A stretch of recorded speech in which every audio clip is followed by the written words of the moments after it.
Hmm.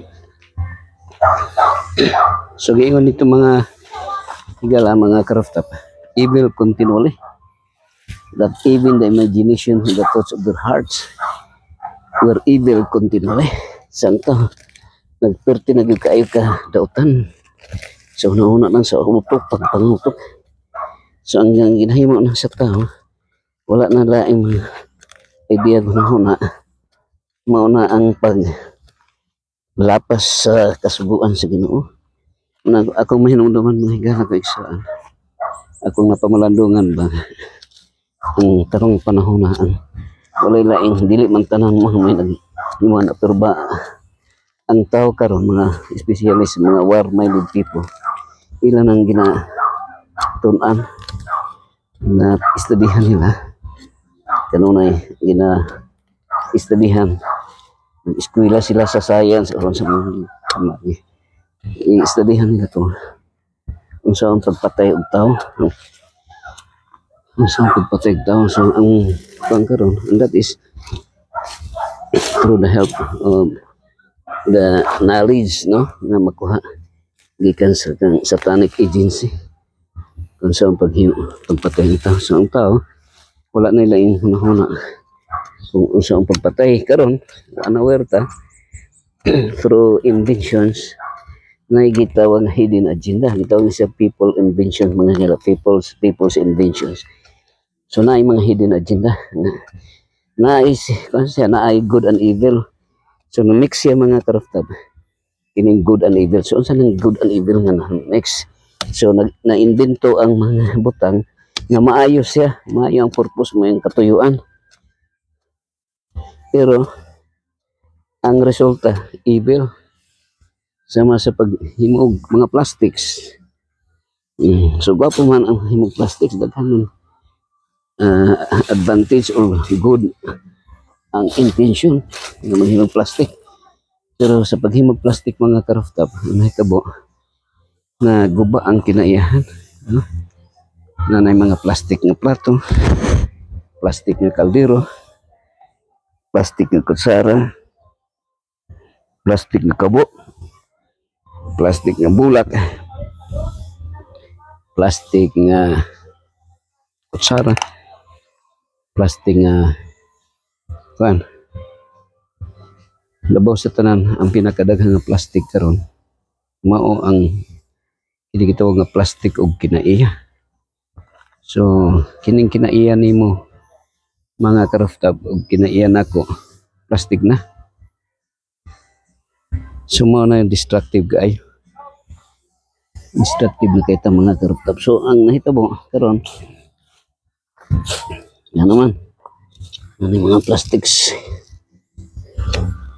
so daghan ang mga inventions nga nahimo itawag na sa people's invention so GP versus PI GP is God's principle God's prescription PI is people's invention or people's initiative pananitan nag-ingon ang Ginoo sa iyang prescription mga karaftab nga ayaw pagpatay ayaw mo mga ng prescription ayaw pagpatay so that's why kung magpantag pagkaon ang gihatag sa Ginoo nga kanon ra ginato so mula sa Genesis 1:29 labot pa niini gihatag nato sa inyo ha ang mga kahoy nga naibunga ang mga tanom nga naibunga mga liso day mga liso ug kahoy nga naibunga ang tanom nga nailiso ug kahoy nga naibunga karon alang kanyo mahimong kalanon so ang gi-prescribe mga higalag igsoon sa Ginoo nga atong kanon and that is his prescription that's why he ordered do not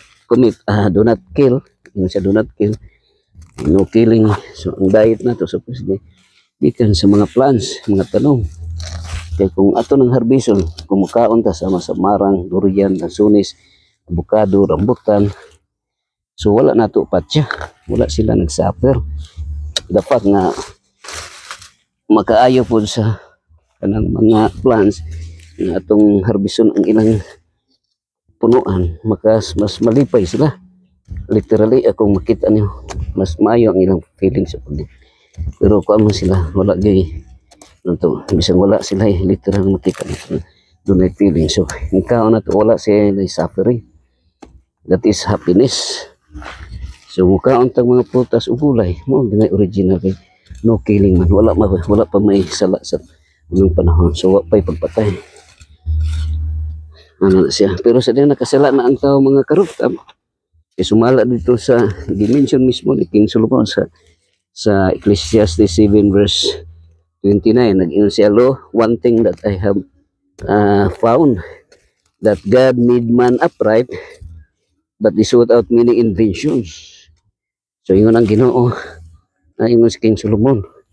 No, sa kabutang nga ako nakaplagan na ang tao gihimo sa Dios nga yano. O, pag ingon nga gihimo sa yano, but ingon walay sala, buutan pa ang tao wa pay sala.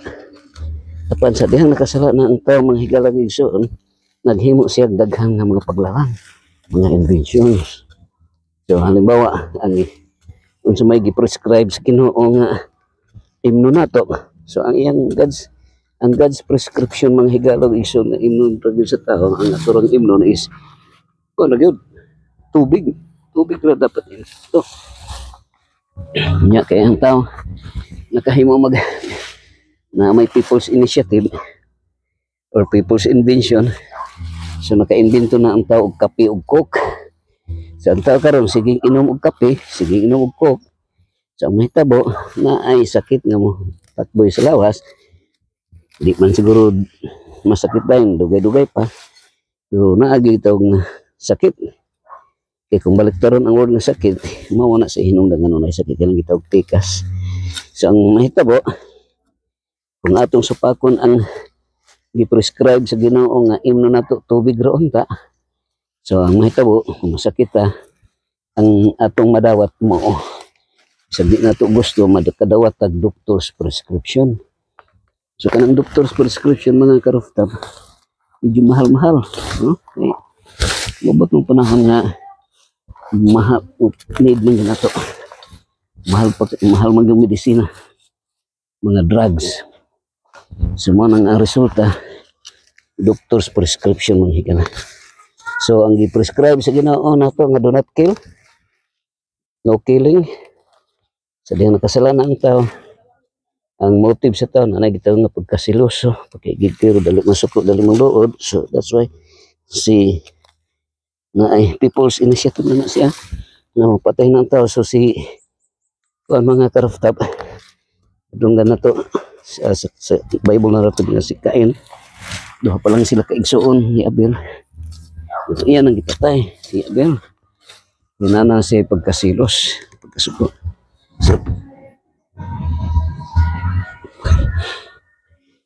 So ang tawag na people's initiative, so sala siya mga higalugson sa mga patay. So nanay initiative ang tao, ka-invento na. So usahay na gitawag nga good and evil. Ang intention mo siguro dili intention, pero kusubis kaya anawar ta mga higala, anawar ta sa mga inventions. Hindi pa ko so na kini ano na itong invention for example. So maayo man sa mga karaftab kini. So ang unang pamaagi ang himos, ang mode sa killing sa una ni Cain siguro at kay balo wala man masulti sa Bible. Wala pa man, dili pa man prominent daghang bato sa una siguro kay wa pa may Noah's flood kayo. Wa pa may Noah's flood ato, pero ingnon na nato nga ang nasiguro yung bato nga nakita niya yang hipukpuk sa ulo ni Abel nga mo hinungdan sa iya hinanali nga kamatayon. Unya ang mga tao nagsige na og kanang desire to kill si kuan, so naka-imbento na ang tao, nakahimo na kanang sundan, nakahimo sundan. Actually kining na ay mineral nga bakal nga makuha gikan sa bato, mineral nga mahimo na convert siya sa bakal. Yung kining bakal gina-studyhan nila, gina-studyhan, gina-pipi nila ang original gyud naghimo ani kan katong espada nga ang purpose mo gyud ang pang weapons of war according sa kan Bible nga si ang mga Pilistihano sila gyud ang master una gyud sa pag kuan mga war-minded people, mga igsoon. So mga naka-invento sila og kanang weapons of destruction. Ano siya mga karapta. Pero sa diha nga kuan na mga motive nga good motive naghimog sundang pareha himog sundang para ang purpose pag putol sa mga sagbot, paghiwa sa mga lamas o pag kuan tad sa pag kuan sa watermelon, paghiwa sa watermelon o sa mangga para makakaon ta. Pero ang naa say good and evil mga higala, kung masuko ka pwede nimo magamit sa pag patay og tao, pagtigbas kana kung mayawaan ang imong huna-huna. So mao na nga kuan, so yawan on siya nga ideya mga guys. So nang gitawag ni siya satanic idea being nurtured sa mga tao karon na nagitawag na satanic self-interest nurtured na siya mga SIN mga karuftam. So good and evil, and that is the work of Satan. So naay siya hidden agenda, muhatag sig maayo pero ang iyang objective mao ang dautan pag-destroy sa tao.